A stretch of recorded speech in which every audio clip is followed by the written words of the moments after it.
A day in my life as content creator, a mother of 6. Ay, saka!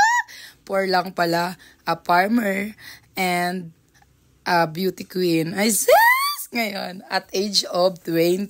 Azan! Ako po, napaka-bagets naman. Yakala mo, madam naman. At dito nga, ay ayan, magsusundo tayo ng anak. At ayan nga, susundo na tayo sa ating Junakis. Oo, magpaka-madam muna tayo ngayon. Kunyari. Hindi muna natin gamitin yung e-bike at lowbat pa.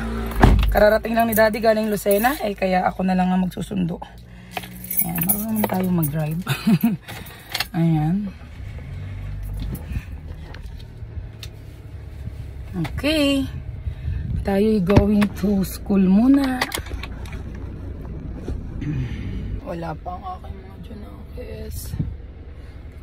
At dito nga, umikot na ako kasi wala pa yung aking mga anak. At gawa nga ng napakaraming sasakyan sa likod. Kaya kailangan ko na mag-park sa may dulo. Hanggang sa ayan, nakita ko ng aking anak. Wala nang tigil sa tanong. Ano daw po yung nung unang panahon morning, na? ma'am. Mami, ano daw po unang panahon na bagay dati? Oh? Yung maliliit na, pa daw. nagipit. Yung maliliit pa daw po kami. Ano daw po yung mga yung mga lumang gamit daw po. Yung mga ganun. Ay, ano daw gagawin? Yung ginagamit nyo daw po nung unang panahon. Nung unang panahon, nung kahit ako hindi pa rin buhay. O bakit? Kuya kaya? Ayun nga, si Ate Miracle may tanong na agad at hindi ko pa nasagot. Sabi ko sa bahay na kasi nga intayin ko na rin si Kuya dito at baka mamaya ay makalampas pa at hindi makasakay sa akin. At ayan, nakita ko na agad ang Kuya. Tapos yung nagkakalokohan doon hanggang sa yung nasa tricycle na bata. Nakaklase niya, "Hoy, Froila," nagaganon. Kaya sabi ko, bakit? Minililigawan na ba? O diba? Ang anak ko, nagbibinata na yata, grade 6 pa lang. Ay, wag muna, aral muna.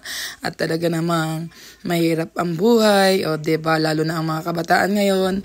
Isang click lang, ang dami ng malalaman. At talagang masasabi ko, pwedeng maging curious ang mga bata. Kaya talagang, iwas ko talaga sa mga cellphone. At dito nga, medyo hindi lugoy-lugoy ba at gusto nila ng ice cream, sabi ko masarap ang ulam sa bahay, kaldereta, kaya hindi tayo pwede mag-ice cream. At ito nga, ayaw magsipag-video-video. Sabi ko, tayo kailangan mag-video-video.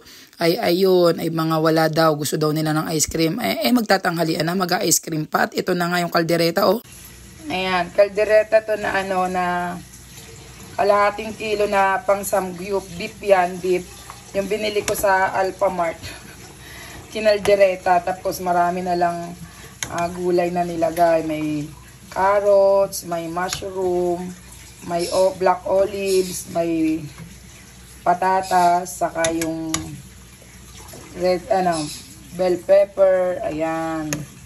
O, diba? Ewan ko na lang kung hindi pa ganahan ng mga batang kumain. Ayan, kain na tayo. At ayan na nga, kumakain na. Kaldereta ang ulam.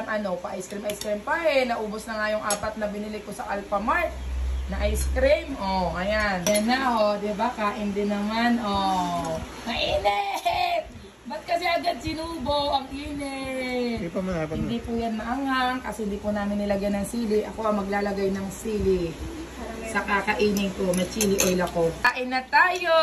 Ayan! Thank you for watching. Ang tanong, anong gulay ang hindi ko na isama dito sa aking video? Ano yung gulay na nilahok ko? Comment na!